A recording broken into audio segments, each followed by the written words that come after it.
I am here with Joshua L. Harris. Joshua, thank you for taking the time to talk to me. Hey, pleasure to be here. Thank you very much, Royce. I want to talk to you about as you say, everything. But I want to start with you, and I'm fascinated with what you're doing with the Epcot legacy. But talk to me first about your roots with Disney. Well, I was part of some genetic experiments in the early 80s where they were trying to create Disney cast members. This was long before Jurassic Park, so I'm one of their prototypes. It's been a lifelong passion. It literally did start in the womb.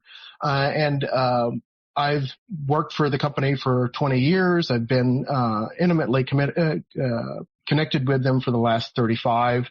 I've been a Disney historian for 35 years. I've been a designer for the last 14, almost exclusively Disney design. And I'm the producer of around 40 executive producer on around 40 music albums as well, which is what most people know me by.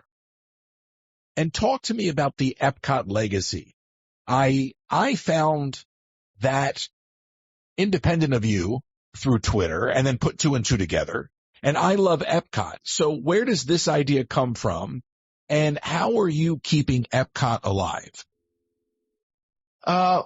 This started basically in 2009. It actually starts with the music albums. When I was working for the company, one of the things that I would do for a lot of my friends, which are also cast members, I had been collecting theme park music for the last probably about the last decade or so. So just before the millennium is when I actually started doing it, back in the old days of things like Napster and that sort of thing. So I would put together these compilation albums for my friends, and then one day, one person who also happened to be a manager, he was really impressed by one of them that I created, and he said, "Okay, well," I said, "Is there anything else that you're into?" And he said, "Okay, surprise me." So I thought, "Oh, okay, so you want a surprise?"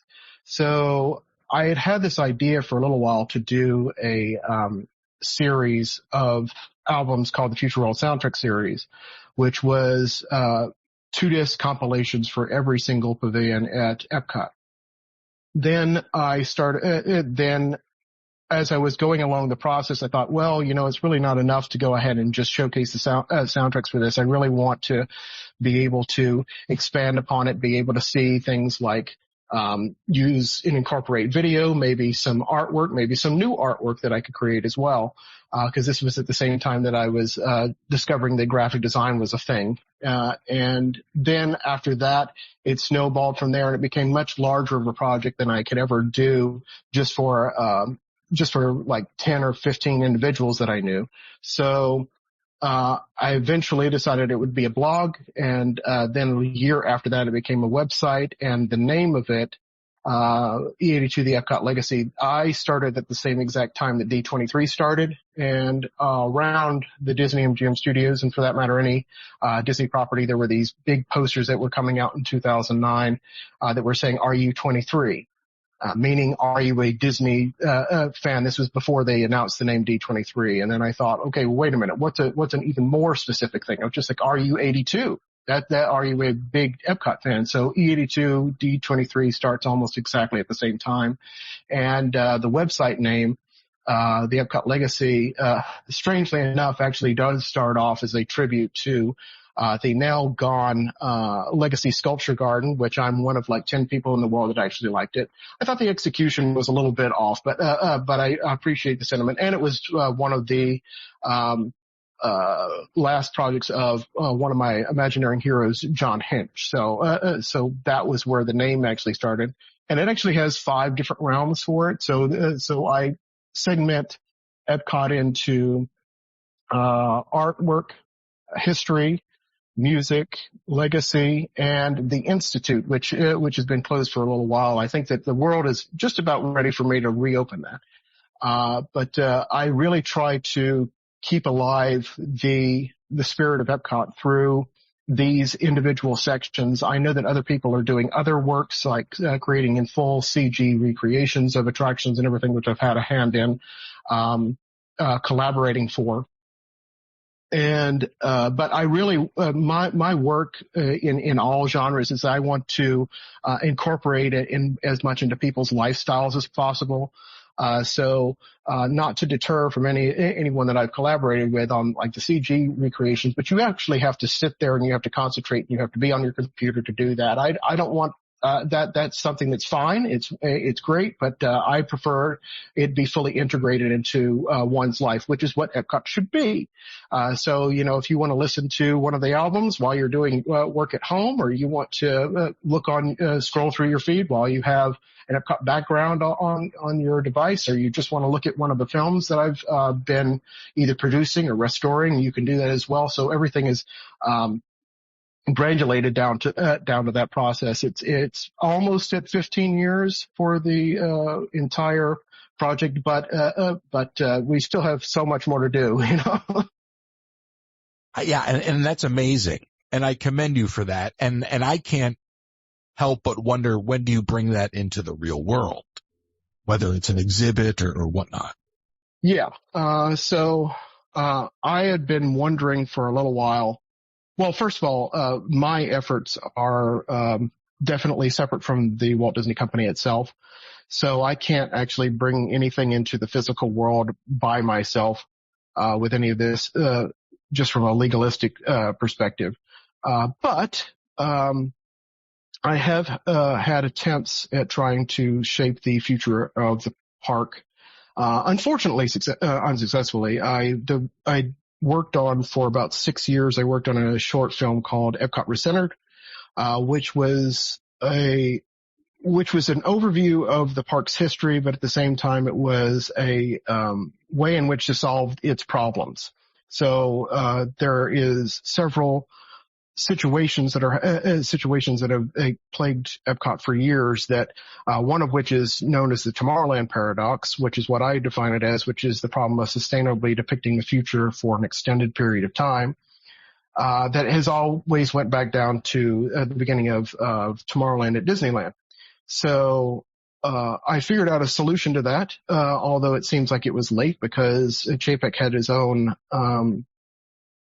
ideas, if you want to call them that, about how to shape the park. Unfortunately, it's probably in the worst shape that it's ever been right now. But you know, it's not a it's not a truly living thing, because people say, okay, Disney is dead, or Epcot is dead, or whatever. It's like, well, it was never alive to begin with, which means you can resurrect these types of things, to mix metaphors. So yeah, I basically, I solved the problem of how to deal with the Tomorrowland paradox, and trying to figure out how to better incorporate an evolution of the original goals and objectives of the park to entertain, inform, and inspire.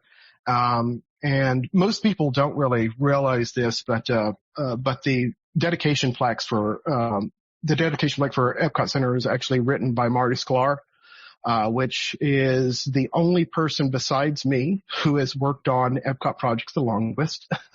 You know how like James Cameron has worked on Titanic more than anybody who's ever actually associated with the actual ship. It's kind of the same thing.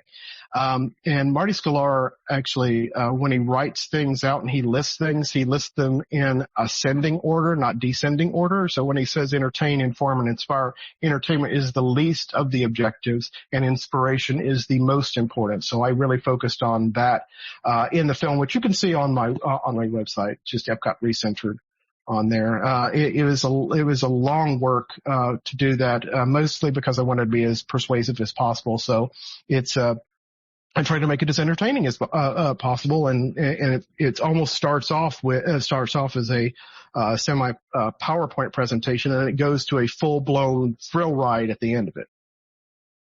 Well, now you attribute, and there's so much that could be said for the current state of Epcot, but just hearing your passion for it, and then that slight dig at Chapek, I have to ask you, how much do you actually attribute to Chapek?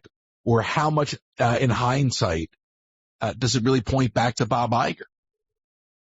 I, as a general rule of policy, I don't like to get involved with what I call the Bob blame game, because they're both bad. They're both equally culpable.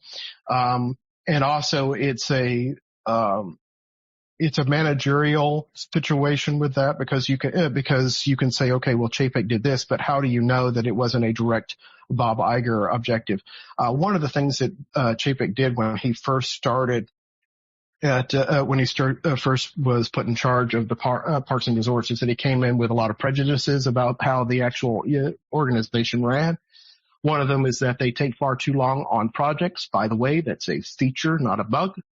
And the second one that he had a problem with is that they thought that the Imagineers were overpaid. And also he came in with a doctrine, which was, we are not, quote, we are not going to be doing anything unless it involves franchises.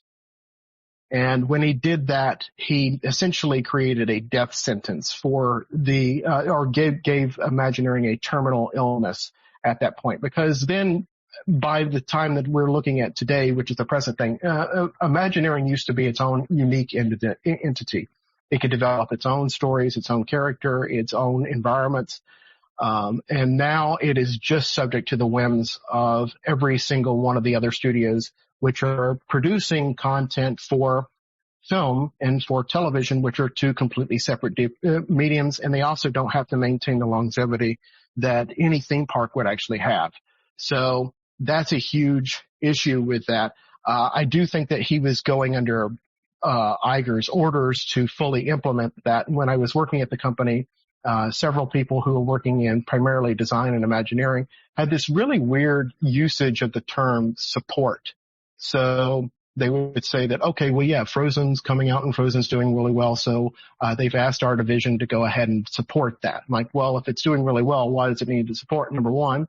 Number two, fine, that's doing it okay, but how is this going to be interpreted over the next 30 to 40 years? Because when you're dealing with Imagineering, you are hopefully building something that lasts forever, or at least the next 20 to 30 years. And film is, by its very nature, ephemeral. And there's only a few films that actually do stand the test of time.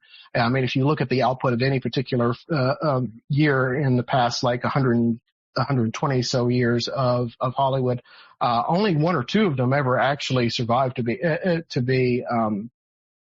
enormous longevity. And that's not appropriate for theme parks that have limited space, and it takes a very long time for these things to come in, and they don't really leave that quickly. So even if you're having a mistake, the mistake usually lasts for about 10 years before you're able to go ahead and reassess it later, if you decide to do that at all. So there, a lot of it is, it's both of them. It's both of them. It's both of their policies and everything. I look at Chapek basically. Chapek is the broom in Fantasia, because if you look at his entire career trajectory, he is really just a walking algorithm.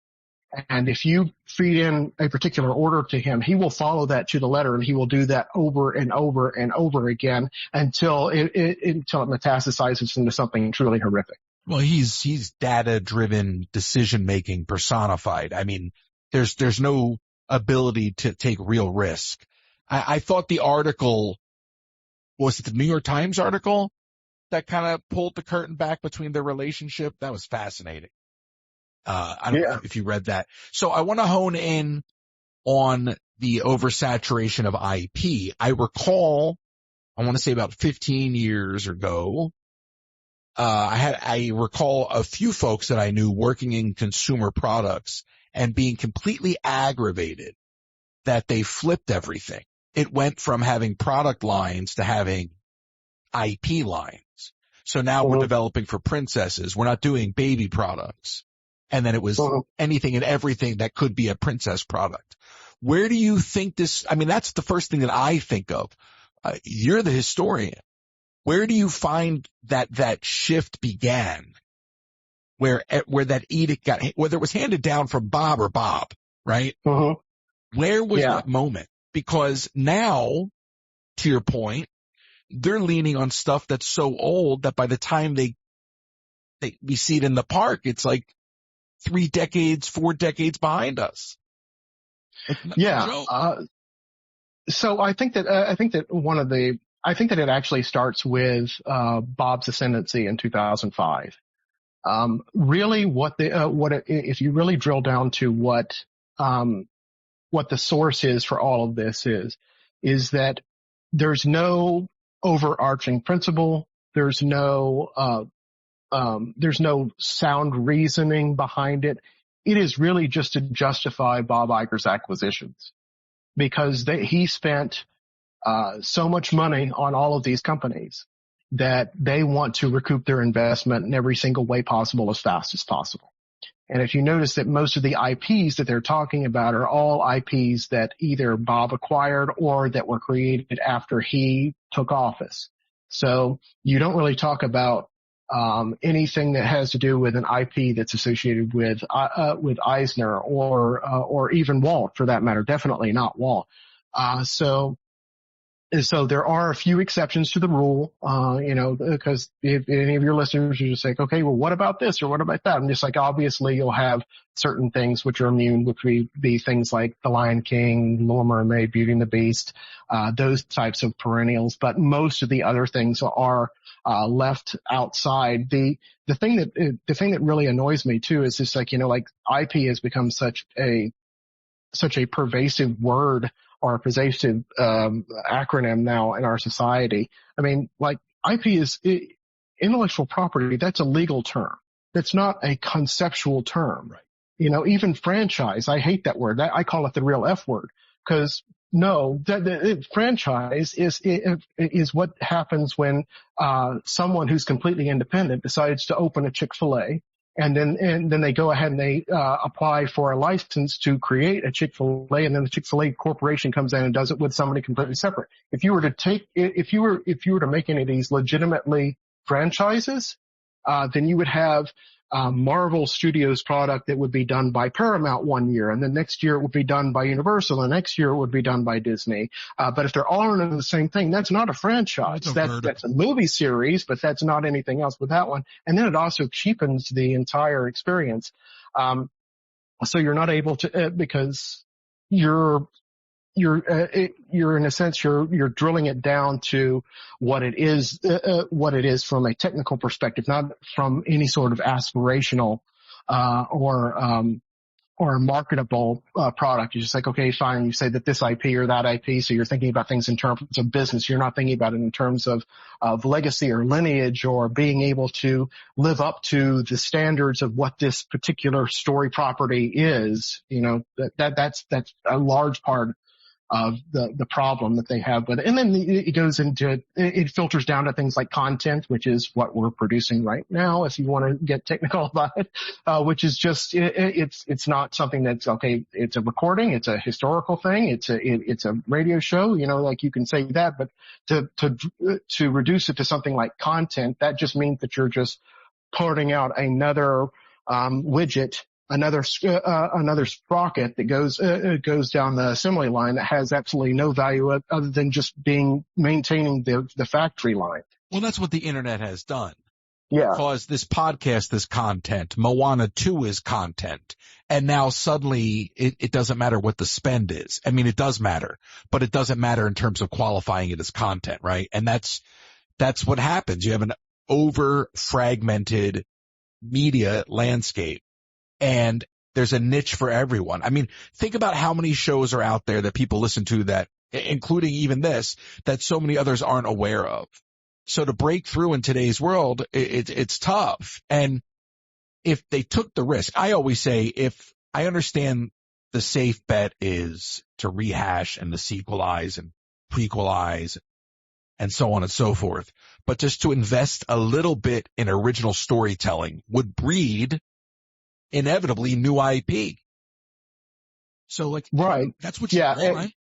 But here's the problem. Here's the problem that I see. And this is the paradox of it. So, the thing that a lot of people don't really talk about is, the risk mitigation when you're dealing with sequelizing everything, or you're just going with a particular franchise, or you're doing things with a particular universe, is that they want to eliminate all the risk, because it's just like, look, okay, this film did well. Okay, Frozen 1 does well, so we're going to do Frozen 2. Frozen 2 does well. We're going to go to the next one. The problem with that is that the more that you mitigate the risk, the more risky your business plan becomes. Because if you are successful in that first or second outing, that means that you've built in an enormous expectation from the audience for you to perform even greater than the first time that you went out for it. So that's very difficult to maintain. So in the fact that all the movie studios, not just Disney, but all of the movie studios now are going towards this sequelization ad infinitum model, means that you've made your business enormously risky now because of that. Well, that's the whole reason sequels are rushed out. The first movie will take 10 years and the sequel gets rushed out because the quality is no longer relevant. It's capturing the market that exists now. So there's always that race. That's why you always find that sequel comes out so quick. And I'm not just talking about Disney, but it comes out so quick and cheap, because the idea is it doesn't really matter. As long as they show up and we minimize the budget, we'll be fine. And that's not a creative game. That's a business game. And I can appreciate that. But look, you're talking about Iger justifying acquisitions. You know, the Muppets, which they spent less than $100 million to purchase, gets dwarfed because Iger spent how much on Marvel and Star Wars? And that's got to be, as you bring that up, a huge part of why they could care less about the Muppets. That and not understanding them. Correct. Yeah. And I think that the figures, I don't keep the figures on hand in my head, but it's around like 4 billion plus for each one of those. $4 billion for Marvel, 4.05 for Star Wars. Muppets was like 75 million, I believe. Because I was talking about this with Kenzie last week. She had pulled up the numbers on Muppets. And I just find it fascinating, you know, that they choose to do nothing with this brand. And she brought up the dollar amount, and you're like, well, okay, there's your answer. Yeah, that, and most importantly, I think even beyond the financials, is that was a Eisner acquisition. That was not an Iger acquisition. So Iger has spent the last 20 years trying to erase everything that Eisner has done. He's removed his name from the business headquarters building if he could.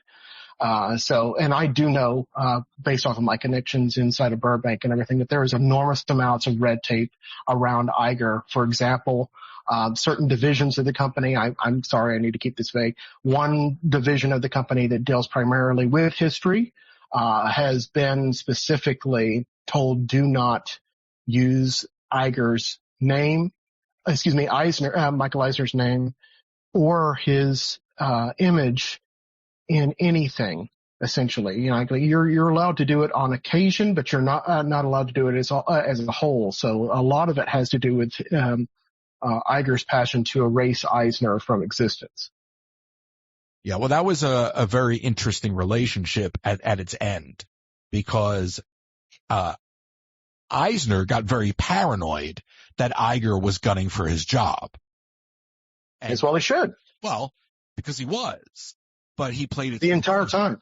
By the way, the entire time he wanted to. He was planning that ever since the acquisition happened in 1995. A lot of people now believe the accepted history of how things went with Eisner's administration is that the first 10 years were great and the last 10 years weren't so hot.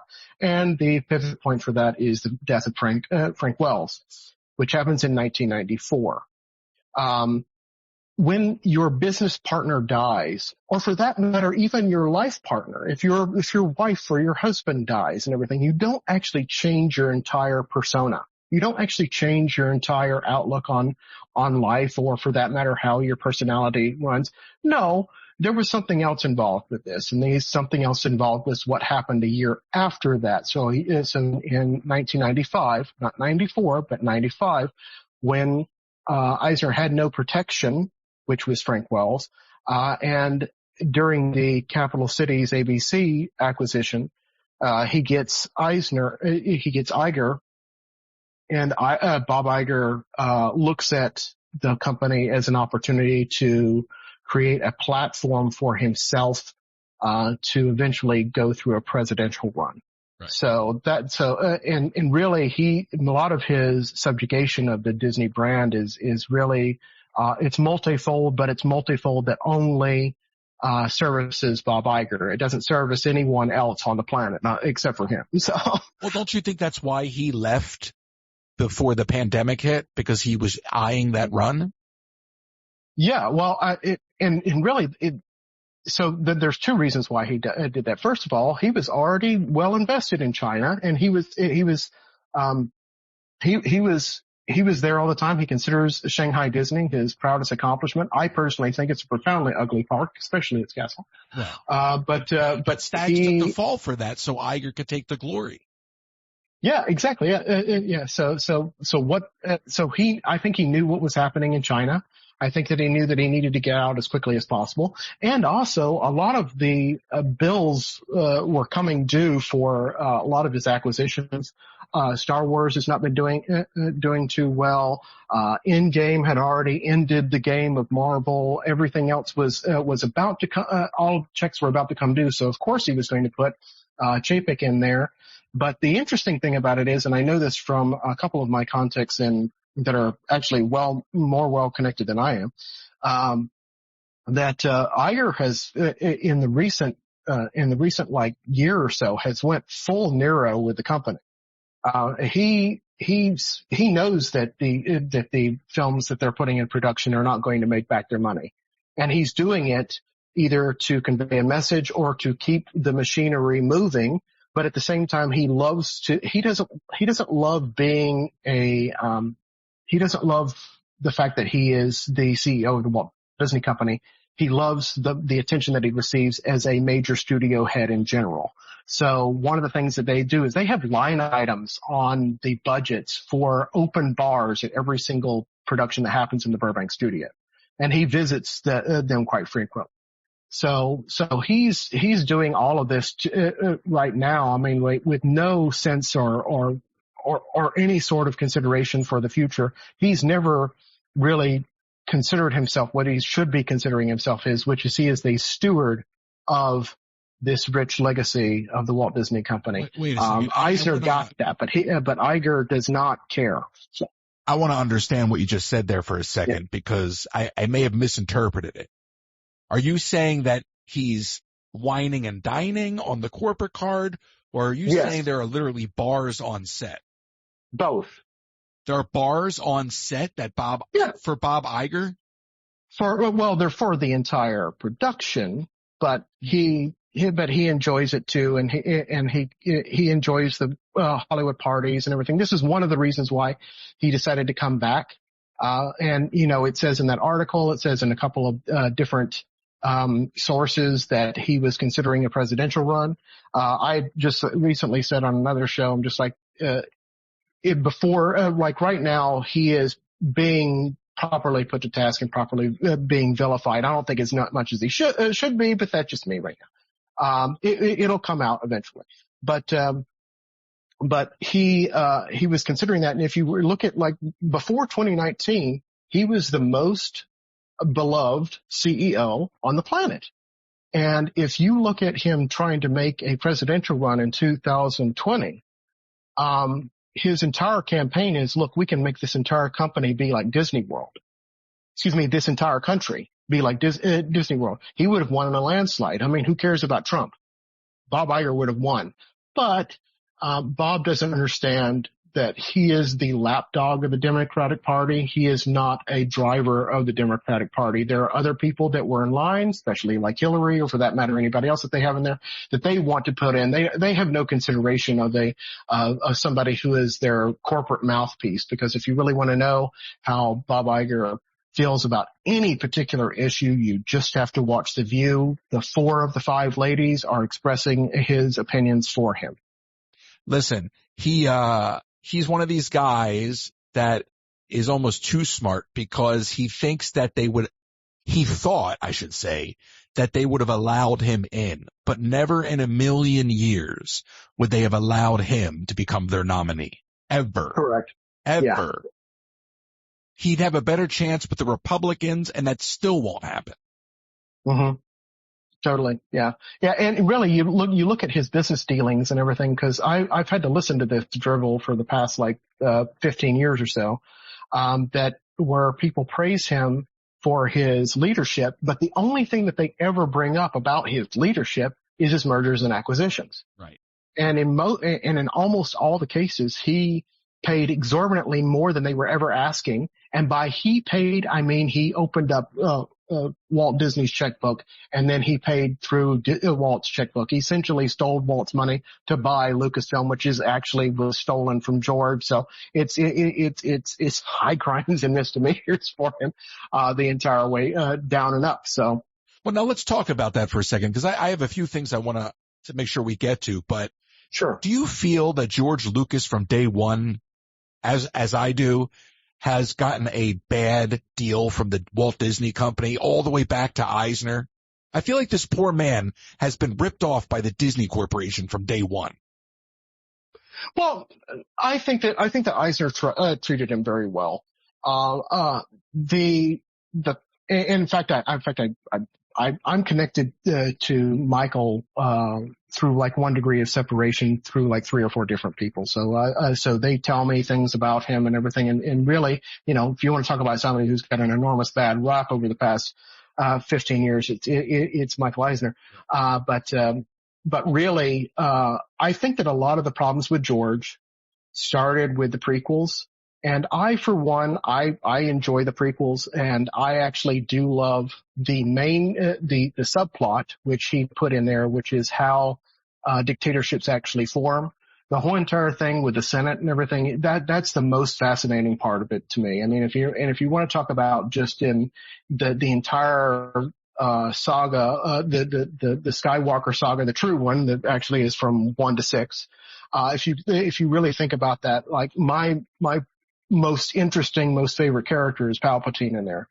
Not because, he's any kind of good guy, but I'm just infinitely fascinated with how he was able to make the political machinations to make that whole entire thing happen. And really, George was trying to give people warning. He was elevating the entire genre with that. And he was trying to get people to understand certain concepts about how democracy works, how representative government works. These are very heady issues. And the people who really hated that, were, Gen Xers, essentially, that had grown up with the original Star Wars.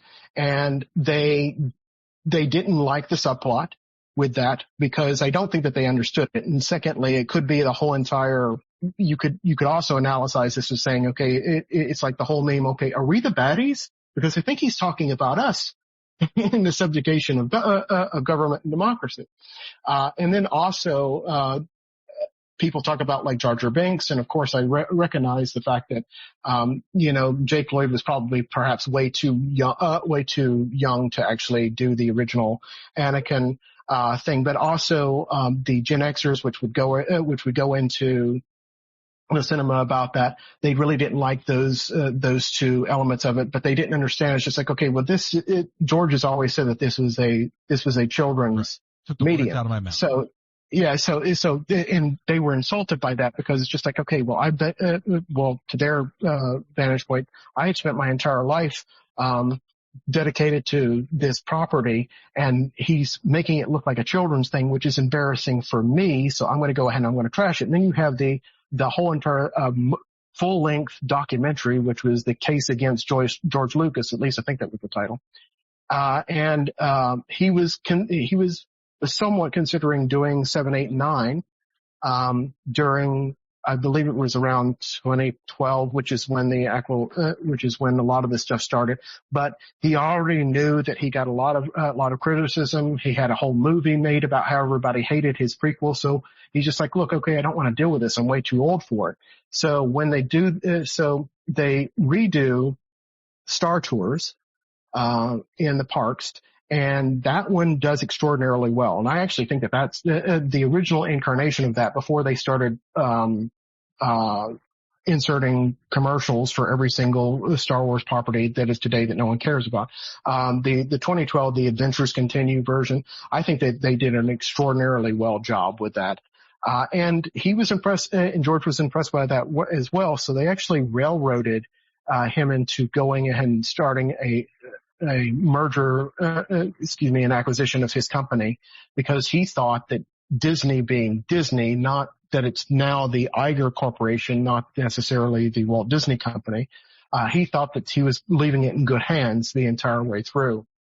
And then because they had fast-tracked it, due to corporate governance and different technicalities regarding the business and everything, he already could feel that his ideas were not going to be supported, that this was going to be a bad deal, and he wanted to get out of it. And but he was beyond the point of no return, and he would have to have paid $500 million in order to get out of the merger deal. So it had to be a quarter of the actual cost for it. And he couldn't afford that.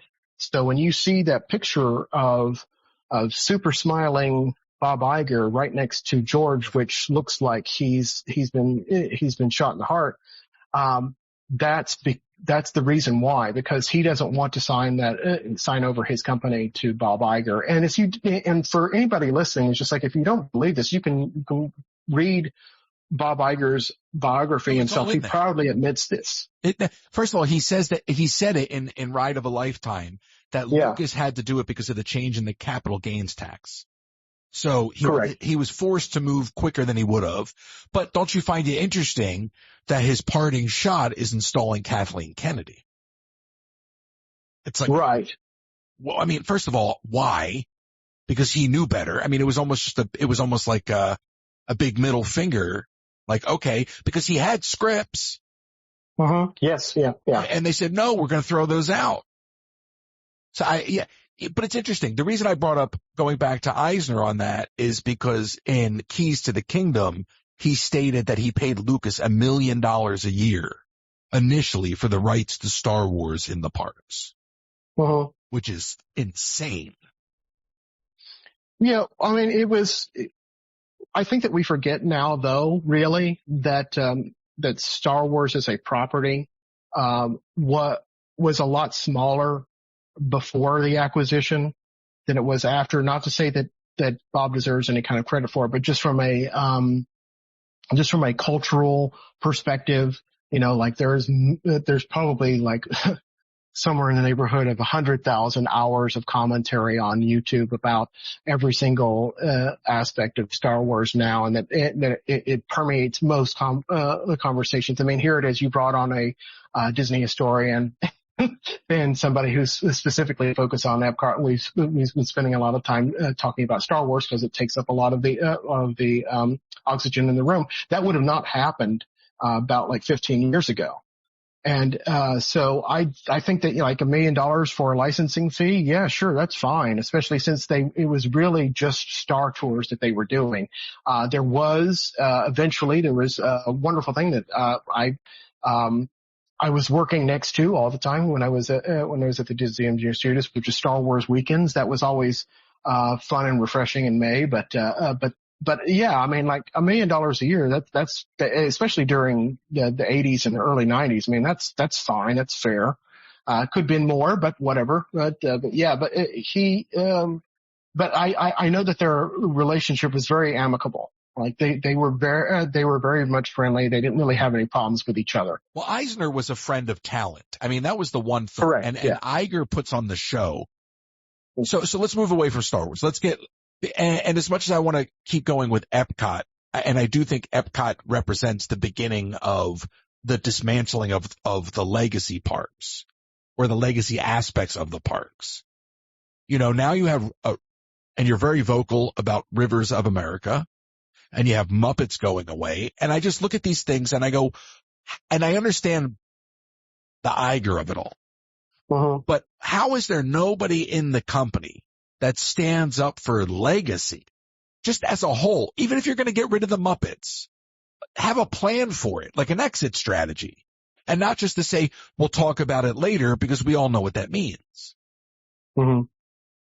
Yeah. Like don't you think that there's somebody in the company that would at this point have stood up? I mean, I'm just amazed that we've gotten this far where we're talking about gutting basically all of Liberty Square, because as soon as Rivers goes, the rest goes. Yeah. Unfortunately, there is no one left in the company that will be able to, that either is willing or able to speak up for anything regarding the Walt Disney legacy. There's no one left. I've often said, and I have many Imagineering friends and everything, and some people don't like it when I say this way, but I'm just like, the only good Imagineer is a retired one or a dead one. And really, there are a couple of people that are in there that I think that are pretty good, but they're not going to say anything against the Iger regime. And really, a lot of this has to do with the ant mill, the death spiral studies that happen with complex systems as they go down. You're going to see the company really start to spiral. I think that even though economically the entire country is going to be in a lot better place in 2025, I do think that this is probably going to be one of the worst time periods for the Walt Disney Company has ever experienced, which is in a long line of years of destruction. So they're not going to speak up against it because they weeded everyone out. Everyone has either went to Gensler, and then Gensler switches over, which is a major design firm that does rather impersonal hotels and entertainment venues. A lot of their people went over to Imagineering, and that's one of the reasons why the center of Epcot has no soul and everything, because it looks essentially like Irvine, California. So there's no actual imagination that's there with it. I mean, essentially, you look at the old Walt Disney quote, which is, it's just like Disneyland will never be completed as long as there is imagination in the world. Well, Disneyland was complete about 5 years ago. Unfortunately, we can uncomplete it, optimistically in a later time, but right now it's complete. And all they're doing is just playing around with the parts, and even they can't even get a merchandise shop right. This whole entire thing with this ridiculous barn that's outside of the Haunted Mansion. I mean, it's just the levels of incompetence that is there. The scale is wrong, the colors are wrong, the signage is wrong. The placement is wrong, and they haven't even opened up the doors yet. And it's already an enormous stain on that entire area. And you're talking about something that's right next door to two of the biggest attractions that Disney has ever created. But you're also talking about something that no one should be paying attention to. If done correctly, it should not even, obviously we live in this era where Disney can change a light bulb and there's 18 bloggers that are going to report it. Mm-hmm. But, to a certain point, something like that shouldn't even be on the radar. They should just do it effectively, and it should just be added, and it's not disruptive. But they did so poorly with it that it's like a train. How do you not comment on it? It is literally watching a train wreck. And like you said, it's not even open yet. As soon as I saw that, I thought stock shed from Home Depot or Lowe's. And several people have already sent me the link for that thing in the past 2 or 3 days. I'm like, yes, I know. You can stop sending me the link. I know that it's a month ago. I tweeted it out. I was like, it looks like a she shed. And I was just joking. But honestly, that is a prefab. And I understand that when we're talking about amusement parks and theme parks, there is a lot of prefabrication. It only makes sense for business. But to have zero design aesthetic, or at least consideration. Yeah, and really a lot of that has to do with the fact that they have kicked out every single old master in the division. Everyone is gone. Joe Rohde was the last person to leave the building. So they don't have anyone there that's going to be able to advocate for that. Also, DEI has had enormous effect on the company. So they are not hiring anybody that doesn't fit their racial or genetic profile that they want. And that has contributed to a lot of the problem as well. And this is all on top of another thing that Imagineering has had, and this has happened for the past like two decades or so, where they have this, they say that, okay, well, we don't ever say no. And this has been told to me specifically. It's just like, we don't ever say no. We say yes and. Which is just like, okay, well, what about if we put the giant hog dog on the roof and just like, yes, and we could put it somewhere else, which means that there is no, essentially, they adopt a mentality that there is no bad idea. Well, look, I have to push back on the DEI comment only because I don't equate diversity with, a lack of skills or a lack of qualifications, but I do recognize that the company as a whole has a massive hiring issue. And they have gotten to the point where they are sacrificing their core principles because for what they're paying, they can't get the people that they need or that they once used to and I had somebody on for an interview that I have not put out yet the other day talking anonymously, a current cast member, but they're literally being de-incentivized. So it's not just a matter of being underpaid, but all those things that made it worthwhile are being stripped away. So you've really now created a problem for yourself when it comes to new hires, because if you're not paying effectively, if you're not paying people a proper wage, okay, if you're not giving them the perks that come with all of the glitz and glamour of Disney, then yeah, you're going to lose these people to a much better paying position, because Disney was never known for their pay. Correct. Yeah. And really, that goes all the way back to the foundations of the company was the pay problem. I mean, that's the reason why they had the enormous strikes and everything. And when I was younger, I would have sided more with Disney, Walt Disney specifically, in the regards to the strikes that happened in the 40s, the strike, only one strike. But now I side with the workers because they were massively disincentivized during the time period. And that goes all the way up till today. And now what they're doing is, because when you're talking about a time period, let's say before 2010, you're dealing with a public that is deeply connected to the legacy of Walt Disney and all the peripherals of everything that means for it. And also ones that grew up on things like, 20,000 Leagues Under the Sea or Fantasia, Snow White, that type of thing. And, even the other, live action things like Tron or something of that nature.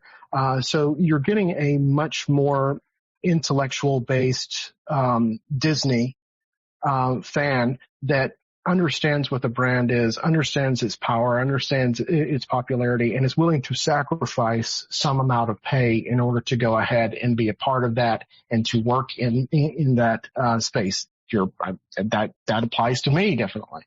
But now you have an entire generation of people that really don't know what Disney is. I mean, like most of the time, if you ask people on the street right now, what is Disney, they might say Mickey Mouse and they might give you a princess name, but they're going to talk about, oh yeah, they're the company that owns Marvel. They're the company that owns Lucasfilm. They're the company that owns everything else except for the actual company. So they have that situation. So regarding the employment of people, and the fact that they're not paying well, but also the James O'Keefe exposés of what they were doing at the corporate level. I can tell you from personal experience that extends all the way down to the lowest levels of the company, where they are coding people based off of race. They are coding people based off of gender. And you will not go forward unless you are certain races or a certain gender. They are absolutely doing that in every single division of the company. And as a result of that, you're discounting all of these people that have the skills, that have the talent, that could elevate your brand to heights that you've never seen before, but you won't accept them because of immutable characteristics. No, I understand your point there, and again, that's a problem as a whole across the country, because I mean, if you want true equality, then you would blindly look at somebody's qualifications, period. Absolutely. Yes. Okay. But I look at the company now and I go, you are so close to becoming an amusement park because you don't have, I mean, you've almost lost theme completely. One of the reasons I think, and I'm curious your thoughts on rivers, if we're going to lose it or not, but one of the reasons I think it's so crucial that it has to stay is because it is such a differentiating factor in what a Disney park is meant to be. Now, you don't have that in studios. You certainly don't have that in Epcot, maybe with the World Showcase Lagoon, not quite the same thing. But the opportunity that Liberty Square and that look out across the river to Frontierland, that opportunity that it represents for anyone and everyone in this country, like that's the lesson. You get rid of that, you're Six Flags. Correct. Yeah. And this is one of those things that unfortunately the way that our, national discourse has devolved has made it very difficult for us to figure out and articulate why certain things that were so apparent yesterday are so difficult to define today. And it's kind of hard to articulate why a fake river, as some people say, although it's been there for over 50 years now, so it's really it's a real one now. Okay, it's ridiculous that people put in that moniker, but in any case, or that qualifier. You have to follow Joshua on Twitter because this kind of subtle snark is what you're going to get. Like I love the digs at the Weatherman CEO. So I'm chuckling back here. Go on. I apologize. Yeah, that's fine. So you're trying to justify this river that exists there, and the fact that it's not making any money. Well, whose fault is that? Okay, there's not been any upgrades to Tom Sawyer Island ever since it actually opened. Like there's not, which actually it isn't an opening day attraction. It opened in 1973. And at the time too, that they had 2 river boats that serviced the river because it was so popular. And they had the Mike Fink keel boats as well. So they had tons of things on the river system, which they have allowed to fall by the wayside. Mostly because, and this is one thing that you can attribute to Eisner, is that he made every single attraction and every single division of the company a profit center, which means that they had to justify their existence. And if you look at that over a period of years or decades, you'll eventually eliminate everything except for your e-tickets. And that's not going to be good for you either, because then you're going to have enormous floods of people that are not going to be able to have anything else to do. They're only going to be thrill rides at that point, or they're only going to be things that have lower capacity. It's just a horrible thing because you're not actually maintaining what you have there. So yeah, you could have a Tom Sawyer Island that's actually worth visiting beyond just the nostalgia for that. But really, a lot of the problem with it. First of all, this would be the only every single other Disneyland style park, excluding the ones in China, which I don't count most of them. So you have Tokyo, Paris, and Anaheim. All of them have the same exact river system for that, of different shapes, but still it's there. And they're done specifically for the purpose of maintaining the parkness of the park. And they are, it's really incredible when you actually think about it, because most of the time, people don't consider it. And I see the people that are online that will say, it's just like, you never cared about this last year. I'm like, well, I didn't care about my arm until it started hurting yesterday. So we don't have that kind of situation with it. Right. Well, nobody was talking about it because it was there. It was appreciated quietly. Nobody was threatening it. Yeah, so if something isn't under threat, of course we're not going to talk about it. I'm not going to talk about the fact that they're going to destroy Cinderella Castle because it hasn't happened yet. Right. And they haven't threatened it yet. Although under this metric, they definitely could, because and one of the big things that I said when they came up with the announcement that they were going to go ahead and drain rivers and completely destroy a third of the park is just like, okay, well then under this justification, then there's no money that's being made at Cinderella Castle. I mean, you can make it reductive. It's a restaurant. That Cinderella Castle is one of the most beautiful architectural statements that's ever been made. It's actually the most photographed man-made structure ever, and no other structure that will ever be created that will have that distinction. It is one of the most iconic landmarks that mankind has ever created. But if you want to reduce it down to the metrics, it's nothing more than a restaurant. So justify it underneath this metric, which means that you can't justify it. And everyone knows that what I'm saying is patently ridiculous. Well, it's in the same sort of ridiculousness is going on with this Rivers America situation. And one of the things that happened during the initial push there, and I had my whole entire hashtag Save Magic Kingdom thing, because that's really what it ultimately is about. It's just is that one person, which shall remain nameless, which is a professor, and I use the term loosely, at UCF, did a very, very long tweet thread. But if you really distill it down, he said that the objective is that they do need to do some work on the river system itself, and they don't want to do that. And I'm just, and I'm just like, well, that's ridiculous. And they can't afford to do that right now. It's just like, that's like saying I can't afford my, oil change on my Ford Tempo, but I'm going to go out and I'm going to buy a Lamborghini instead.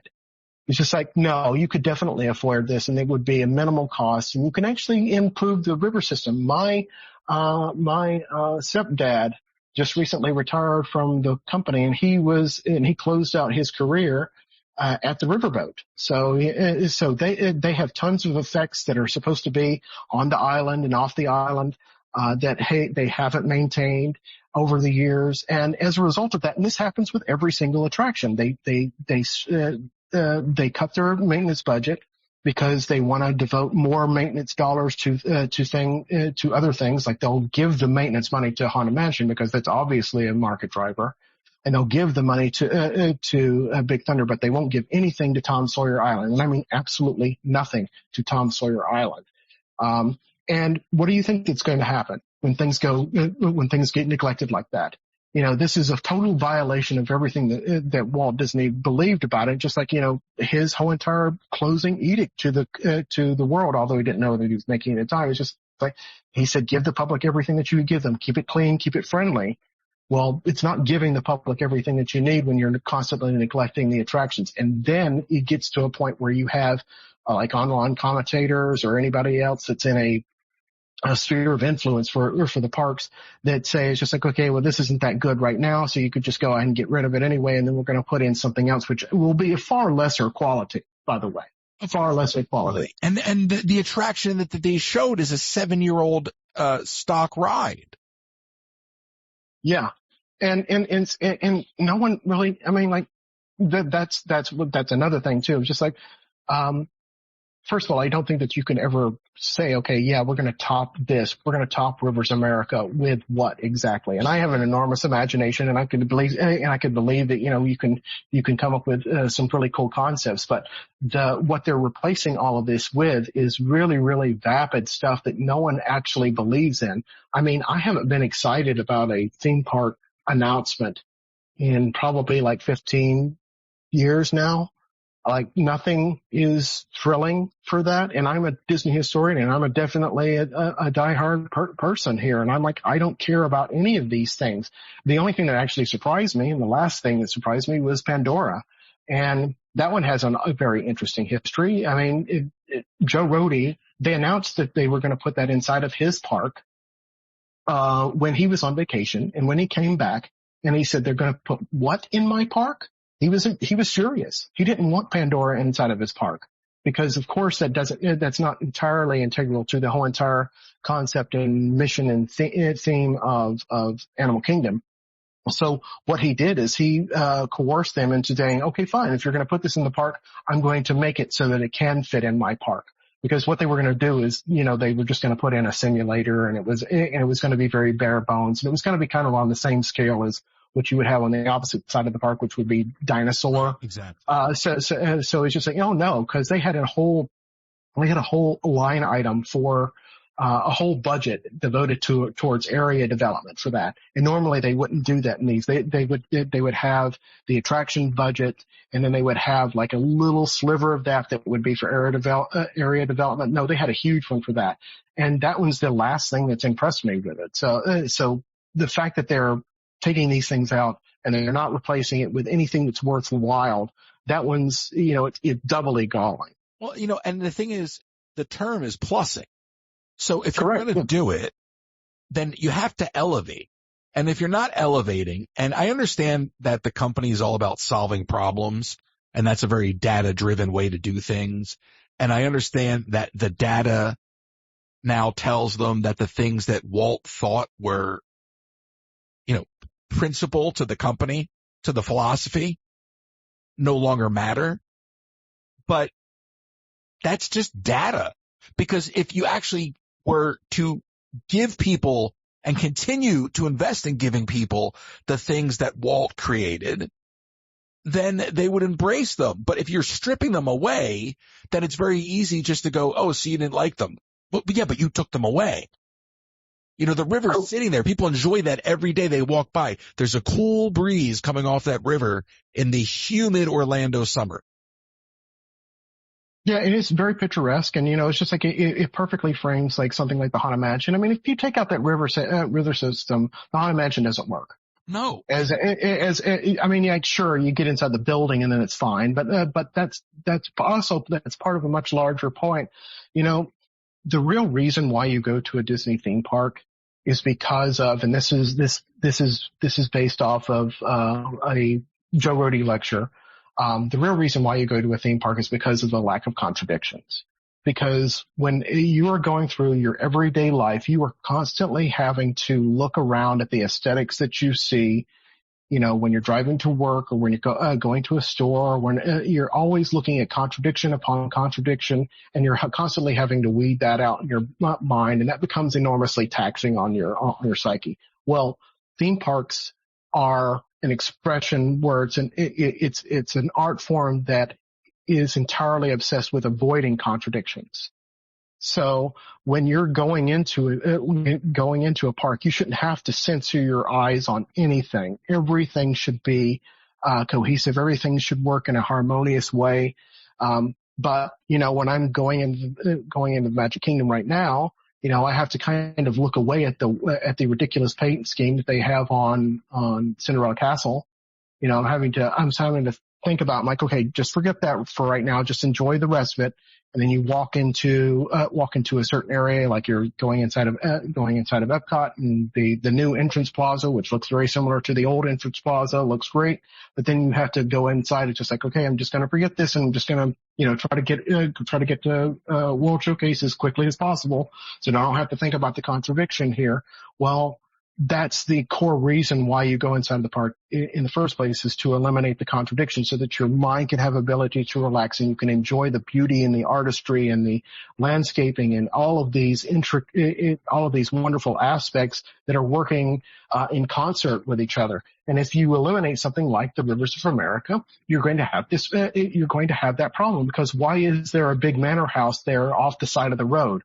It's supposed to be part of the Hudson River Valley. At that point in the Rivers of America, it's the Hudson River right there. And you have an old Gothic estate from the 1800s that is supposed to be on that river system. It makes sense that way. And also it creates the vista.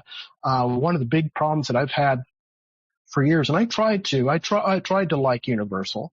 But one of the things that they have is they have no concept of space. They have nothing close to what they still refer to as the long shot. There's no establishing shot of Universal Studios. There's really no establishing shot to Islands of Adventure. Like when you get down to the details are fine, but when you look at the huge picture, it's a horrible mess. The irony that the movie studio doesn't have an opening shot. Mm-hmm. Yeah. I mean, like if you look at the comparison between something like like Universal Studios Orlando versus Disney MGM Studios, you're looking at the Pan Pacific Auditorium, so that one's a bold statement. You go in, you have Hollywood Boulevard, you have the castle at the end of that, which is Grauman's Chinese. That really establishes the setting and everything. And there's also beforehand, when they had the Great Movie Ride, there actually was something important inside of there. And then you look at something like Universal, and sure, they have their gate there, but then it goes down to a very short street that goes to a false front, at the end of the street. It's a false front. There's not even anything to go inside of there. It's just a painted backdrop. And then you go around the entire studio. Most of it's ugly. I'm sorry if anybody's a fan of it, but I'm just like no, most of this park is ugly. Now there are, addressing some of those issues with, the Celestial Park that is going into, Epic Universe, but that's just one area. And really, that's entirely beside the point of what we were talking about with the thing. And the reason why I said that it's hashtag Save Magic Kingdom is because if you take out a third of this park, the Magic Kingdom is the most populated theme park in the world. It is, and Walt Disney World itself is responsible for a third of the income of the entire Walt Disney Company / empire. You take that out for several years, you're not going to have a company anymore. The entire company's future is hardwired, is directly linked to the health and longevity of the Magic Kingdom itself, because people say, okay, well, wait a minute. There's Epcot. Obviously, I'm the Epcot guy. And there's all these other parks and there's all these other resorts. And just like, yeah, but you realize that the anchor is Magic Kingdom. People are coming here for the Magic Kingdom. Everything else, is ancillary to that. So if you destroy that, then you're going to have a major problem on your. This is the train being down. This is Big Thunder Mountain. I mean, there's so many pieces. So I don't buy the capacity argument that some people no, not at all. For this, because it's the most popular park on the planet. It doesn't have a capacity issue. Like, they're doing just fine. And to actually do all of this work, to your point, is counterproductive to that. So, and I know who you're referring to, by the way, is the professor, whatever. Yes. But what he did say was that operations is the one that requested that something be done. So there were obviously better options probably pitched from Imagineering. And I got to believe this was the top down, no, do this one kind of thing, because that's how it looks. Do you think we actually get it? Do you think a new CEO comes in first and reverses course? What happens with Rivers? Well, for one thing, right now, they're already in the midst of a major roadblock because of, they have not submitted the, proper permitting documents to some of the water management, segments of Florida's government. They have like 10 days to, at the time, well, no, it was 10 days then. So it's probably like, I don't know, like 6 or 7 days now left, to correct their permitting before they'll, be denied. Now unfortunately it's denied, they said that they would deny it without prejudice, which means that they can resubmit again. However, they do have 6, environmental studies that they want on that. I researched it myself, and it turns out that just to do one environmentalist study typically takes about 2 years to perform, and they gave them a period of 3 months to do that. I can tell you, I tipped off, I do have a couple contacts in Tallahassee, and I said, hey, can you get a look at this on environmental grounds?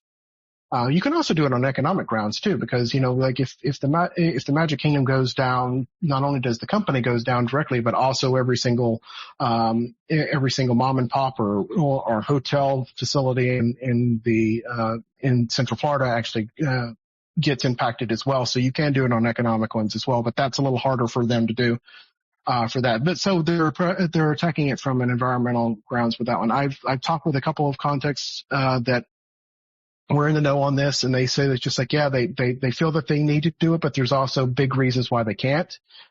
They are also going to have enormous problems with, the capital expenditure, the capex for next year. They've already, slow rolled, the conversion of Dinoland USA, to where they're not even going to start that until 2026.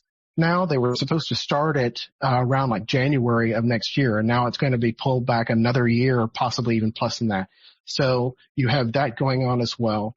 One thing that I want to return to though about the whole entire capacity issue is they do actually have an enormous capacity problem with the Magic Kingdom, because, one of the things that, people started looking at my websites and why I started going on to shows more often and came out of the shadows for was my economic study of the Magic Kingdom. And if you were to look at that, there is on my website, there is the Magic Kingdom and Economic History, which is on the media tab for that. You can see that there has been that about a third of the park has completely disappeared in the last 20 years. So a lot of the capacity has been eliminated. So they do actually need to increase the capacity of the park just to be able to accommodate the guests. But what they were suggesting with this Cars thing, it's not going to do it, because if you add up the capacity of what Tom Sawyer Island can do, what the Liberty Bell can do, you're talking about an increase of maybe a couple hundred people per hour, which is nothing considering the enormous expense that they're going to do with this. And also with the off-roading, uninspired attraction that they want to put onto this, a lot of people are not going to be able to ride it because it is going to be a very rough ride. So you're actually going to have problems with grandma and your 2-year-old. They're not going to be able to go on it anyway. So you're going to have problems with it. This does not, in any way approach the, addressing the issue of capacity with this park. It makes it 10 times worse. I'm going to be posting another thing on Twitter X about this. It's just like, okay, but Josh, what about the capacity of the park? Well, there's a whole vacant land right now. It's called Tomorrowland. Most of that space is vastly underutilized, if utilized at all, that you could put a lot of attractions there, and it's right off of the hub. It's amazing that Stitch's Great Escape sits there empty as a break room. It's unbelievable. Yeah. Huge piece of real estate right there. Now, the problem with that is, this ties into Epcot and everything right now, is that, the corporate overlords, and for that matter, anybody else and everything, they have a major problem with the future or tomorrow in general. Because, as we all know, based off of a certain young lady in Congress, it's just like, we're all going to be dead in about like 5 or 6 years from now. So there is no future at this point, according to them. So I'm pretty sure that sentiment is rapidly changing in the country. But nevertheless, it's still something that permeates something like the design and everything, because they really don't want to tackle a subject like Tomorrowland. And really, you can see that even when it had Stitch's Great Escape and when they were converting everything else, I started calling it Techno Fantasyland, because there's really no tomorrow that's in Tomorrowland, excluding Space Mountain and the Carousel of Progress. But that's basically it with that. Well, but you can redo that. I mean, it would be amazing that it would be an amazing project to tackle for that one. Kind of related to Epcot, but it's its own different flavor. I started recently thinking about that, because after I solved the whole entire Epcot problem, which will probably be there in the next like 10 to 15 years when they come to their senses. One of the things that they did do, though, relating to that, all the LEDs around Spaceship Earth and everything.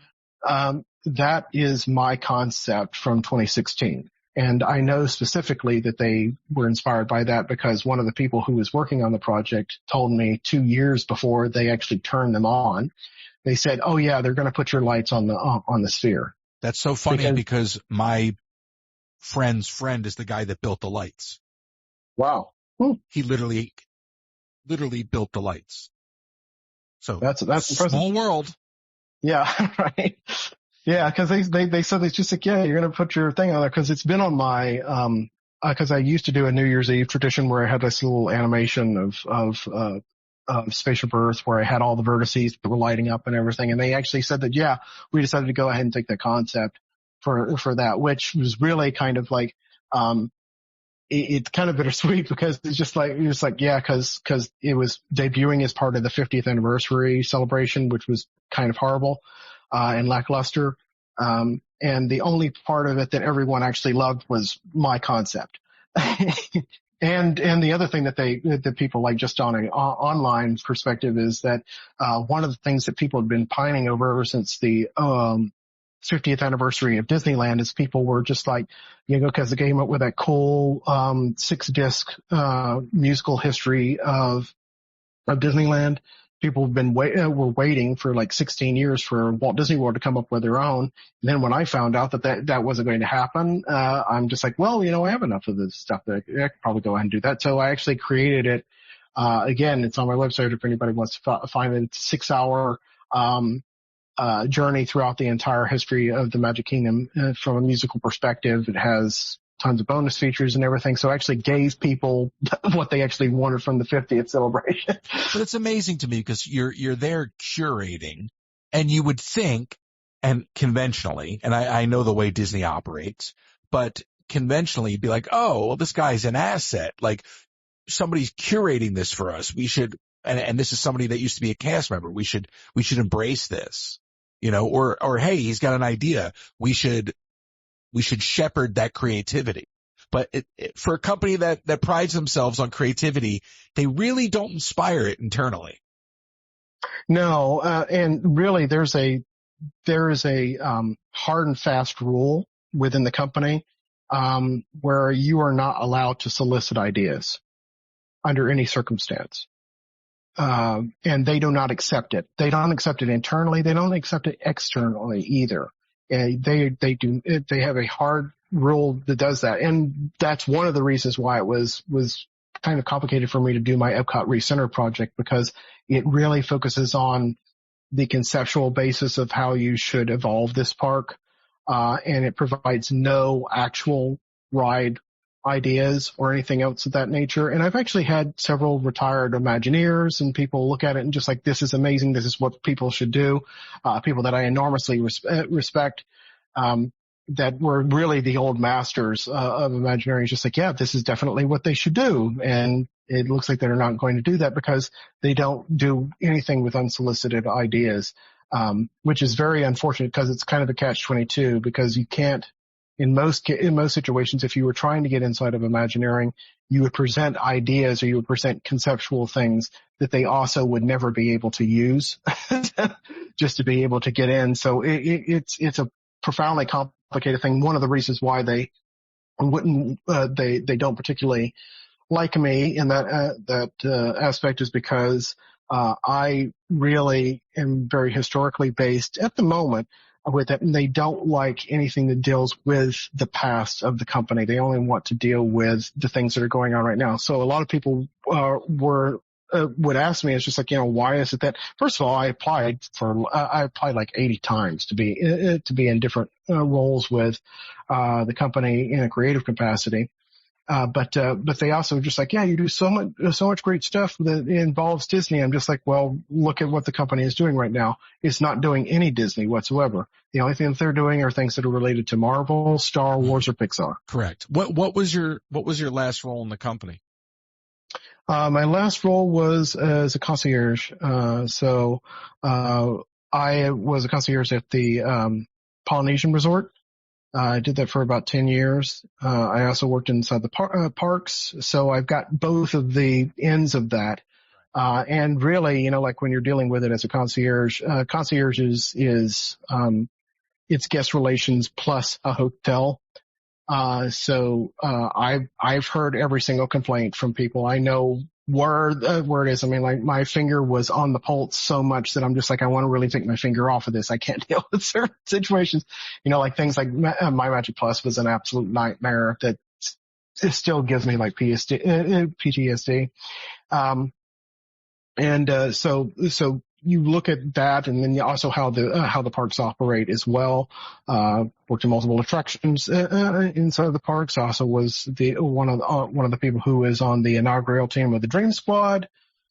So tons of roles here and there throughout the company, but mostly on a frontline basis. I actually also was the visual communication specialist for a brief time when we were at when we were converting the Polynesian back into the village motif, and I did all of their internal graphics and internal media for the conversion for that as well. So what prompted you to leave the company?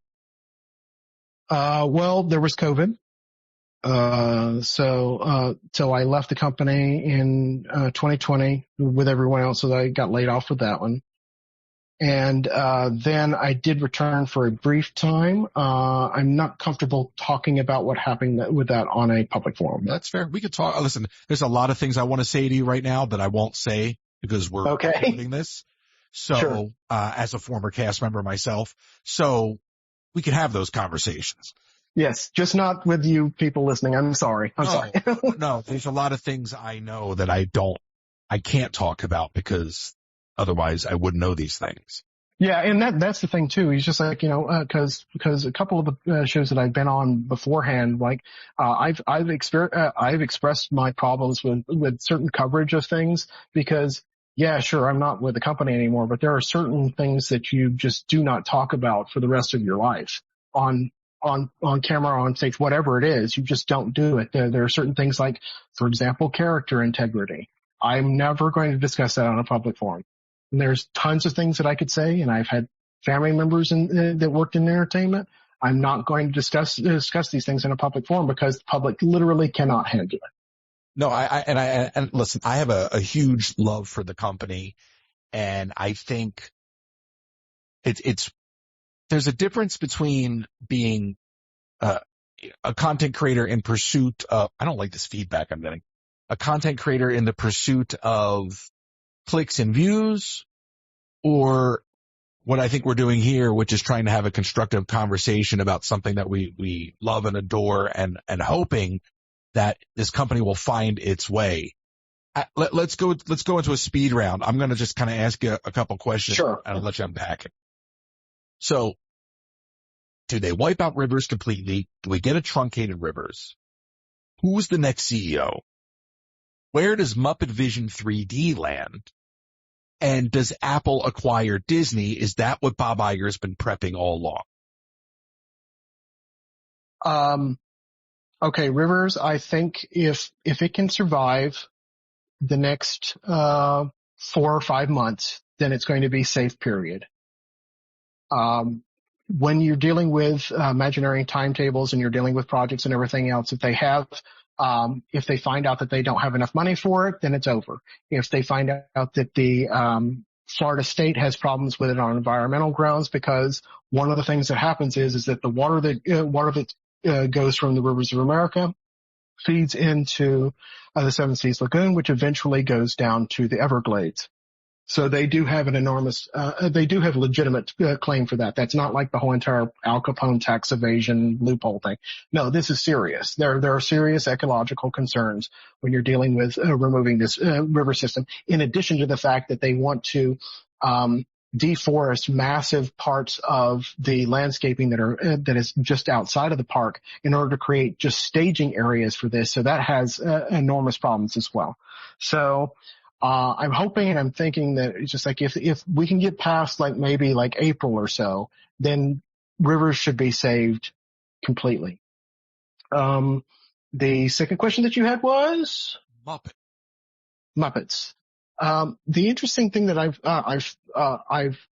think about it is, first of all, they said that, it's not going away anytime soon. So I think that there's been an enormous pushback by everyone about this. And if you look at the concept art, it's ridiculous that they're removing it to put in a monster show that they've made no announcement on, that they obviously don't have any faith over. And if you recall, there's another Monsters Inc. Theater style attraction called Monsters Inc. Laugh Floor, which also doesn't pull in practically any audience. So why would you think that would be any different if you moved some sort of version of that, or a live version, or whatever it is that they would be putting inside of the Muppet Vision Theater? That would be ridiculous. I think that eventually they'll understand that. Yes, I do think that they'll eventually create that super short door coaster, but I think that the public outlash might save Muppets, but I'm not 100% sure on that one. I'd probably give it about a 55% chance of survival. It's amazing to me because you could easily take the animation courtyard, get rid of that cast member building behind it, and go all the way through with monsters and then build a Muppets land. Yeah, and then they won't. But that first of all, that office building back there is enormously expensive, and it's really a piece of history in itself. I can understand the need to keep that. And you could put the Monsters Inc. door coaster right where they want to put it, and it doesn't interfere with it. I mean, you can see it clearly on the concept art and everything. You can keep Muppets where it is. There is no reason whatsoever for them to remove that at all. Right. So yeah, you can keep the office building, which used to be the home of Feature Animation Florida. So that one I would champion for both of them. I don't think that you have to get rid of either of them to make anything new. Although I do absolutely admit that the launch bay, which formerly was the animation studio tour, and everything in that area is really dead, and they do need a lot of help with that. Sure. And that goes right to the next question, because with all of the land that they have, the desire to constantly just rearrange and I understand building another park, the cost of all that and how different of a task that is. But still, they have the gift of all of this land, and they constantly just keep reworking areas that don't need to be touched. And I can't help but think that the idea is to preserve this land so they can hack it up and sell it off later. So they have a thinned down Disney company that's got some money, and then they turn around and flip the company. Okay, so one of the reasons why, and this is something that people don't, I don't see practically anybody actually bringing this up, is that the reason why they don't build anything new or make any actual additions to the parks right now stems largely from something that I call, and this is a really awkward title, but the Dick Nunis Law of Conservation of Energy in theme parks. You know, the traditional law of energy is energy is never created or destroyed. It just transforms. Dick Nunis came up with this concept when he was in the parks, where he didn't actually want to add anything because he felt that the parks had a set capacity for it. And really, there are certain justifications for that. Like you wouldn't want to create a Epcot level. You wouldn't want to double the size of the Magic Kingdom in the Magic Kingdom, like put that around. Is that there's walking constraints. There's lots of logistical concerns with that. And one of the huge ones is the labor cost that you have to incur with each one of these, which is one of the biggest things that Dick Nunis came up with in the 80s. Because whatever attraction that you're making new, you also have to staff in perpetuity. And in Central Florida itself, has a massive labor shortage, mostly because of the poor, quality of the wages, in addition to the, deeply problematic gentrification of the entire area, which is a very, very complex problem to work with. I like to be a problem solver, but that one's a huge issue that they're not addressing. So, like, for example, when they have Epic Universe that's going to be coming online soon, I'm like, how in the heck are you going to staff this place? How are you going to staff something like this? So that one's another issue with their expansion. And really, in Dick Nunis's time, it actually made sense, because as I've outlined in my Magic Kingdom economic study, if you're talking about a time period between like the 1980s and 1990s, yes, they were larger ones. I wouldn't have advocated for additional attractions then either. But now they've gone to such a small size that they really should be increasing the amount without subtracting anything. Or at least, okay, keep what you have, make sure that it's upgraded. And things like Muppets. Muppets just went through a digital conversion. They have now new CG projection mapped things, Waldo to go over and everything. So they've done the enhancements. They kept that attraction up, and it's fine. And you know what? That's where marketers come in. That's what marketing should really be, touting older attractions. And they should, instead of just pumping out the next thing. The thing that you were talking about with, so that's part of that dynamic. Then you have the succession plan. I don't keep tabs on who is who on it, and I can tell you that Dana Walden, if she got in, then it's really over, game over. She is a profoundly horrible human being. And she, behind that beautiful exterior of hers is the most wicked of all wicked queens. She is, How do you really? She will destroy the company, just to spite itself. Truly horrific person. And she's the biggest contender right now for it, you know. So go ahead. You were about to say something. No, I'm just laughing because you're not getting an argument from me. Yeah. She's horrible person. And I mean, I mean, if you want to know how horrible she was and everything, her best friend was Kamala Harris, and she didn't do too well. I wasn't going to go there. Yeah, sorry. Yeah, I could go further, but I'm not going to. But it's not productive. But correct. Yeah, exactly. I knew you were going to go there because I already have your number.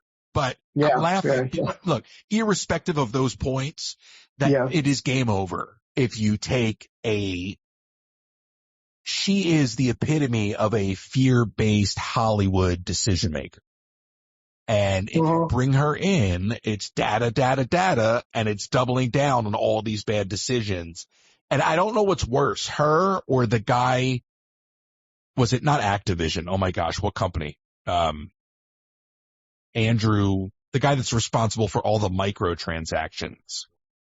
Is it at Blizzard? Maybe it is. We're talking about the one that was part of the gaming company thing. Yeah. I think it was the one that was like the EA Games thing, you know, and either one of those is just not going to work. What I've been saying for at least the last 10 years or so is that, for those who don't know, I should probably set this up a little better than I have in the past.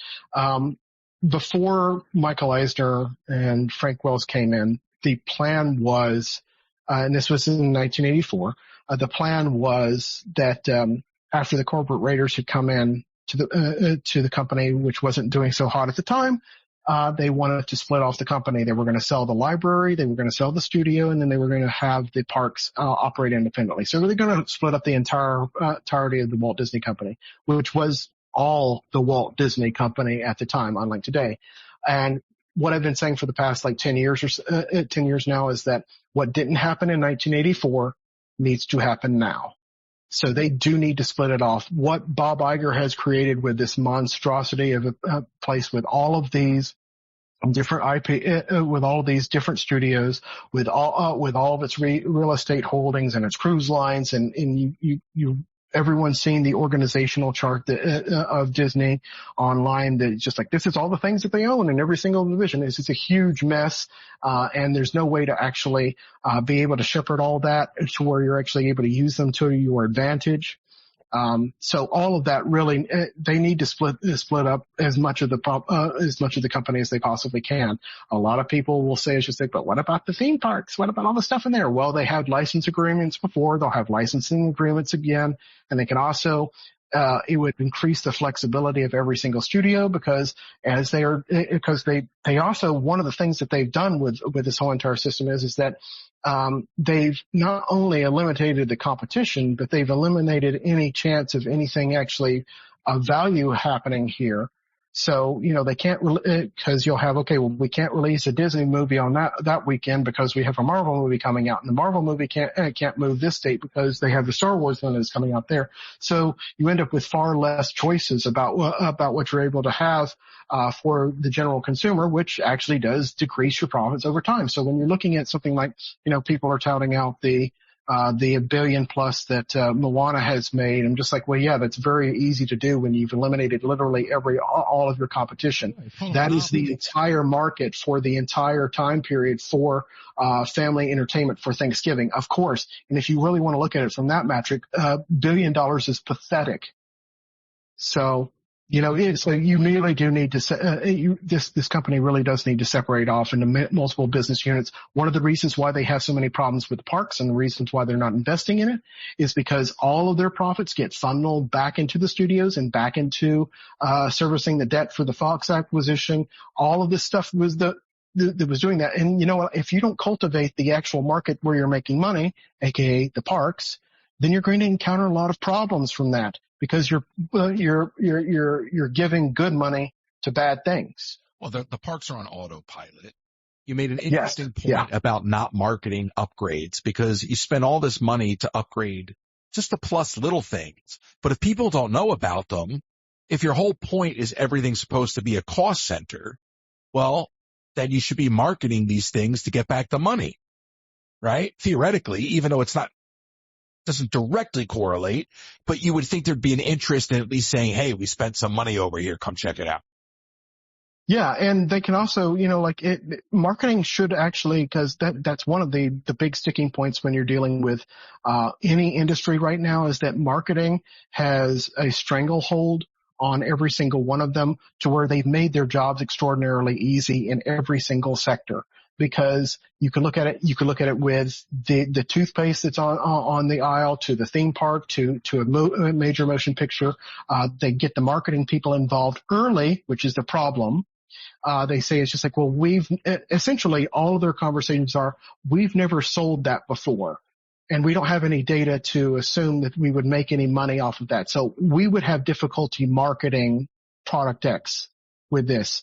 Just like, but that's your actual job. Your actual job as a marketing team is you are supposed to look at a new product or a product reline or whatever it is. Yeah. And you're just like, okay, let me use my brain power and figure out how to sell this to the public, rather than saying to somebody before something even gets made, oh no, we can never sell that. Well, how do you know? You've never sold something like this before.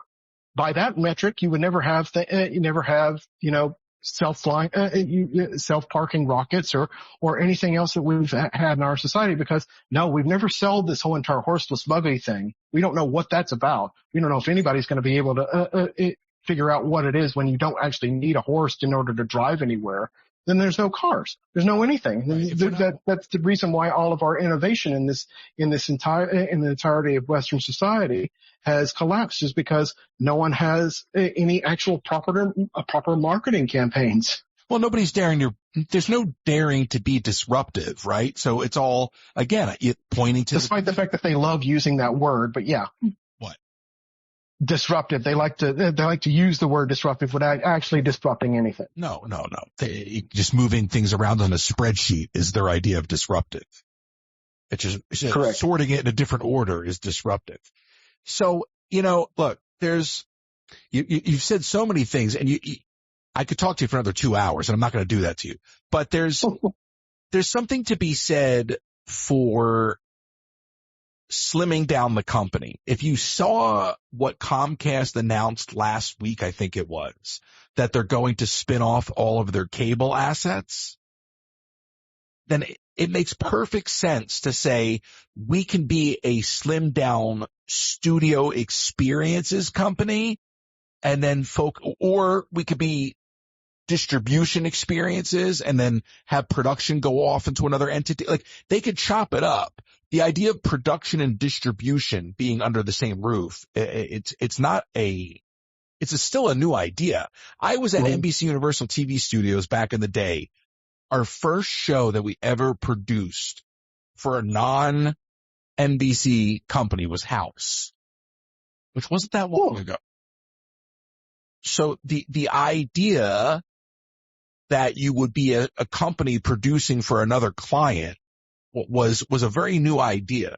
Like, you don't have to just be in your bubble. And you made a great point about competition, because now, no, we're going to pave the way for Marvel. We can't put Star Wars out. So now you're stifling competition, and the only person that suffers is the consumer, because they get less options.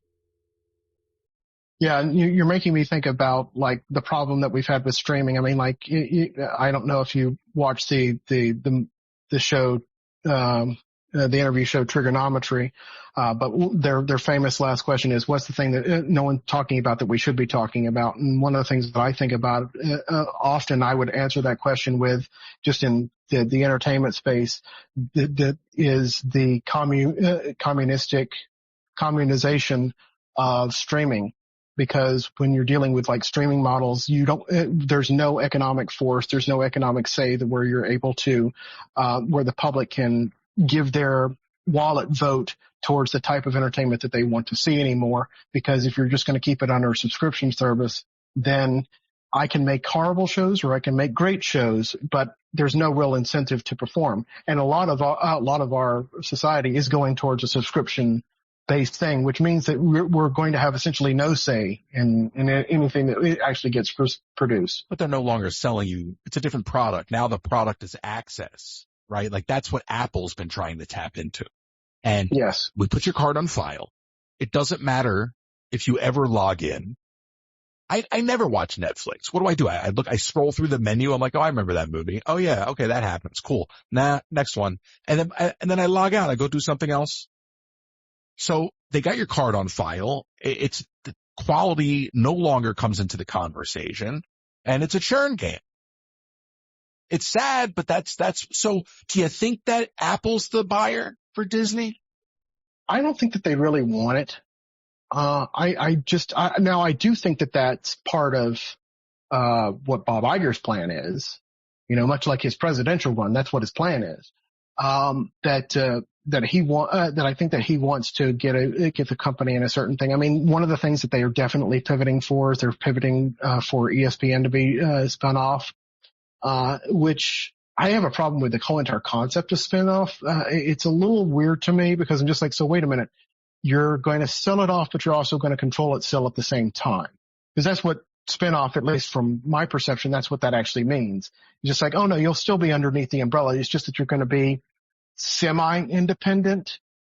So I'm just like, so what's the difference then? You're just going to have somebody else foot the money for it? I really don't get how that works. But in any case, so that's one of the things that they're pivoting for. The other thing that's the problem, with so far as the Disney succession is that Bob Iger has his 5-year overseeing contract, stipulation in his contract that no matter who that they put in, he will get to have, influence over them for 5 years after that. No sane individual who is worthy of being a CEO is going to want to have the ex-CEO lording themselves over them for 5 years. Who gives him that? Was that Susan Arnold? Who gives him that? Well, the board gave him that, but that's because the board was all handpicked by him. This is a total corruption of how corporate structures are supposed to work. The board is supposed to be only beholden to the shareholders. Well, in Disney's case, they're entirely beholden to Bob Iger. So that's one of the reasons why it's just like he's had a contract extension, I believe 8 times now, 8 times, and they're probably going to try to do it again. I don't think that they're going to. I think that they're going to have problems with it. I mean, I'm very intrigued by the fact that James Gorman has come in and just like, okay, well, I'm going to go ahead and figure out what we can do about a succession plan for this for you. And we're going to take this out of, cause essentially they've taken it out of Bob Iger's hands for this. Although I'm pretty sure that he would be calling them every single second, just like, well, I don't know about this one. Let me tell you about that. Oh, I don't know about this one. Okay.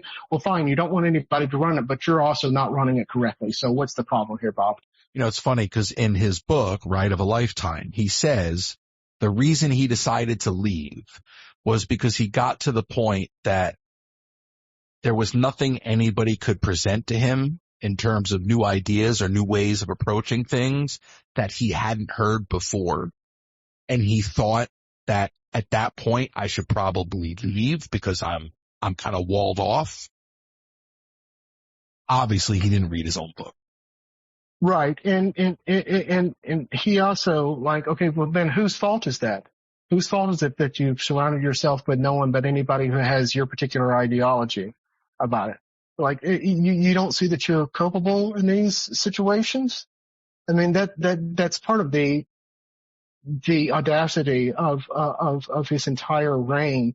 And of course he loves to throw everybody underneath the bus. And you'll notice that, like throughout his entire time, it's just like people say, it's just like, oh, look, this Tom Staggs guy is coming up the ranks and he's doing really well. Well, he cuts him off. And then and then every single time that anybody comes in, it's just like, hey, this could be this next CEO. He cuts that person off every single time as well. And really, like we already know now, the reason why he came back to the company is because first of all, he was driving Willoughby nuts at home. And he said, okay, fine. Well, here's the thing. Either I'm going to run for president or I'm going to go back to the studio. And she's like, I'm definitely not going to be on the campaign trail with you. So go back to the studio. So he was doing the classic, it's just like, I'm retired and bored and have nothing to do. And he also thought that he was going to lose the influence over Hollywood and getting invited to parties and everything. And this is documented that he was experiencing apprehensiveness about the whole entire thing, that he might not be in the know in Hollywood anymore, which is really what he wants. He just wants to have the pomp and circumstance of being the CEO. He doesn't actually want any of the responsibility. And he said that. He said that he wanted to put Bob in. It's just like, I will deal with the creative part, aka the fun part, which he actually never involved himself with in the first place. And then you can deal with all the business stuff. I'm just like, well, no, that's what being a CEO is. You have to deal with both of those things. Yeah, but listen, do you think he was driving her crazy? Because in his book, he says he gets up at 4:00 in the morning to warm her milk. And I think a guy like that, maybe, you put up with him. Because I believe that kind of propaganda when I read it. I mean, yeah, well, that's fine. I don't know what their actual relationship is, but I do know that she definitely vetoed the whole entire presidential run thing, because she did not want to be on the campaign trail. She had no interest in even entertaining the thought of being a first lady. It wasn't an option for him anyway. But no, it wasn't. He thinks that it is. In his own mind, he thinks that he could do it, but he can't. The fact that he put that in the book to make himself seem like super husband. I remember reading that and going back and like, I've never done a double take reading a book before. And I was like, what? You put that in, like, nobody cut that out? Like, what are you trying to say here? There's a lot of passages in there where he spins it as if he's super clever and really into it. And so impressive and so visionary. But if you actually read what he's doing, like when he gets into arguments with Steve Jobs or anybody else in there, I'm just like, or the George Lucas thing, it's just like, you do realize that you're coming off as the villain in your own story, right? I mean, this is not clever. Railroading one of the greatest visionaries of the 20th century is not a clever thing. You don't get bonus points for that. You get vilified for that, Bob. It's amazing to me that all of these years, time is a funny thing, whether we're talking about the Star Wars prequels or whether we're talking about Michael Eisner. Time ultimately was on both of their sides. Like, time is just a funny thing that way, because for the longest, for my entire childhood growing up, Eisner was the villain for putting gift shops at the end of every ride. And the prequels were junk. And here we are now, and we're like, oh my gosh, the prequels hold up. Oh my gosh, where's Michael Eisner when you need him? Oh yeah, well, the real strange part about this is, just like, I was one of the biggest supporters of Save Disney campaign in like 2004. Yeah, like, could not stand it. Was absolutely horrible. I'm just like, my God. And I say this constantly online. I'm just like, I would rather take Michael Eisner at his absolute worst than Bob Iger at his best. Now, but also that speaks to like the level of highness of the quality that we expected from our leaders and from our products and everything at the time period. Now we struggle to think about it. It's like, like when you get into an argument with a friend and then you don't talk to them for like 20 years. And then, they say, what were we fighting about? I can't remember what it was we were fighting about in the same race. And I'm just like, why were we having problems with Michael Eisner? Oh yeah, because he did all those direct to video sequels and something else. I can't remember. It must have obviously not been that important. Yeah. In hindsight, it turns out we love our park specific merchandise.